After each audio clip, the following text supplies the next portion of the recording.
Ya, Piala Dunia U17 akhirnya dimulai nih besok tanggal 10 November waktu Hari Pahlawan di persis kebetulan juga di Gelora Bung Tomo Surabaya di Kota Pahlawan. Ekuador sih lawan pertama kita. Ekuador ya.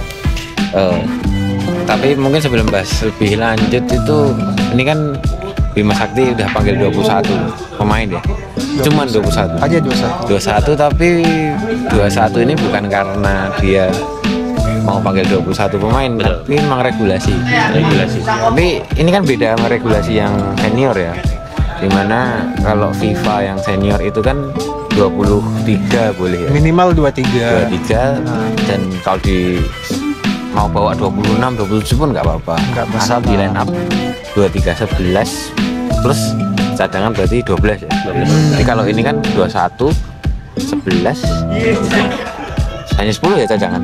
10 doang. Ini kipernya 3 ya. Kiper 3. Tapi menurut kalian gimana dengan 21 pemain nih regulasi dari FIFA untuk U17? Terlalu sedikit. Yang pertama ini pertimbangannya kalau misalnya banyak pemainnya cedera bagaimana? Betul. Jadi kan stok pemain yang ada dalam skuadnya otomatis berkurang. Jadi ini yang dipertimbangkan dari 21 pemain, pencegahan cedera. Kalau misalnya 23 itu 23 udah ideal ya.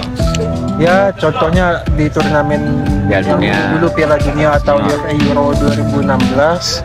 Pokoknya sebelum 2021 itu kan regulasi 23 ya. Itu masih ideal memang dari dulu.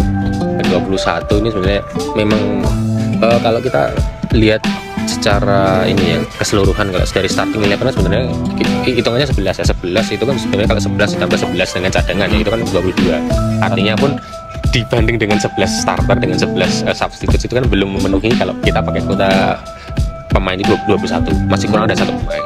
Memang sebenarnya idealnya itu aku pribadi 23 untuk mengantisipasi memang kalau pemain itu cedera ataupun nanti ada kasus kalau kita kemarin di Asian Games ya tiba-tiba nggak dilepas klub. Ini kan kalau ini kan udah keluar kan, udah keluar. Iya, sudah keluar.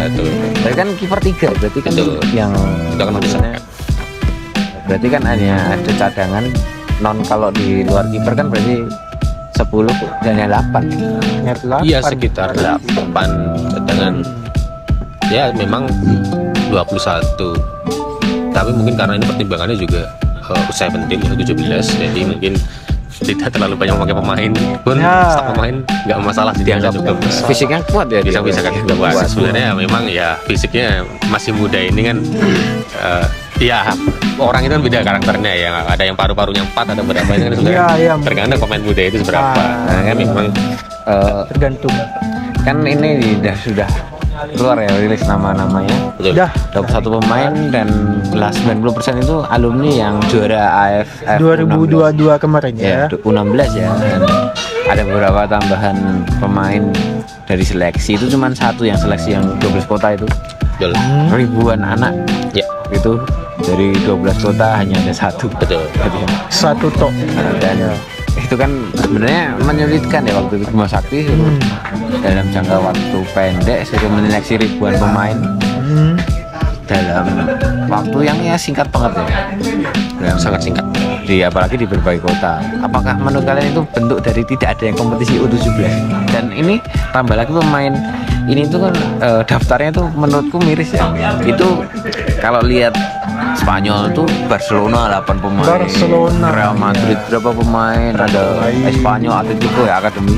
Sementara ini memang kalau timnas Indonesia itu ada dari Borneo FC, ada dari Bali United, dari Persija, tapi masih banyak juga yang dari PPL Sumbar, dari PPOP DKI Jakarta dan segala macam. Ya, bagaimana ini bentuk dari minimnya turnamen muda. Beda kalau U20 kan tidak ada ya, 21 gitu. Ya mau bagaimana lagi, ini kan memang penyakit PSSI dari dulu untuk yang kurang pembinaan. Bisa dibilang kata kasarnya kurang mempertimbangkan turnamen junior begitu ya. Betul. Ini kan akan memengaruhi timnas Indonesia U17 untuk berlaga di turnamen-turnamen penting seperti ini. Nah kalau misalnya minimnya turnamen junior, bagaimana pemain-pemain ini akan bisa menunjukkan performa terbaiknya? Ini kalau dilihat dari PTOP segala macam ya itu miris juga sih. Walaupun nama-nama familiar kayak Arkan Kakak, Udah nah ada itu di klub. udah di klub, udah main di Liga 1 kayak Iqbal Mijambi itu kan top banget tuh. Barito. Nah, Barito kapten juga ya. Iya kapten. Bilang kapten. Jadi ya memang kebetulan kemarin ya ketika pertama kali kita lihat bahwa seleksi ini yang dari Sabang Merauke dan intinya seleksi di beberapa daerah ini kan sebenarnya itu cerminan grassroots kita saat ini yang belum dirasa sinkron dengan federasi dan kompetisi. Itu kelihatan sekali. Ya mungkin kasarnya ini dibilang ya seleksi pemain kemarin tuh lawak. Ya memang karena kan seharusnya kan tidak seperti itu. Kalau kita dimudahkan dengan ada bergulirnya kompetisi, meskipun itu nanti apa ya kompetisi tingkat rendah kan, dinaungi oleh swasta dapat, tapi itu memang benar kompetisi resmi. Sebisa mungkin memang seharusnya memang federasi ya itu membuat kompetisi liga yang benar-benar bermanfaat bagi pembina usia muda.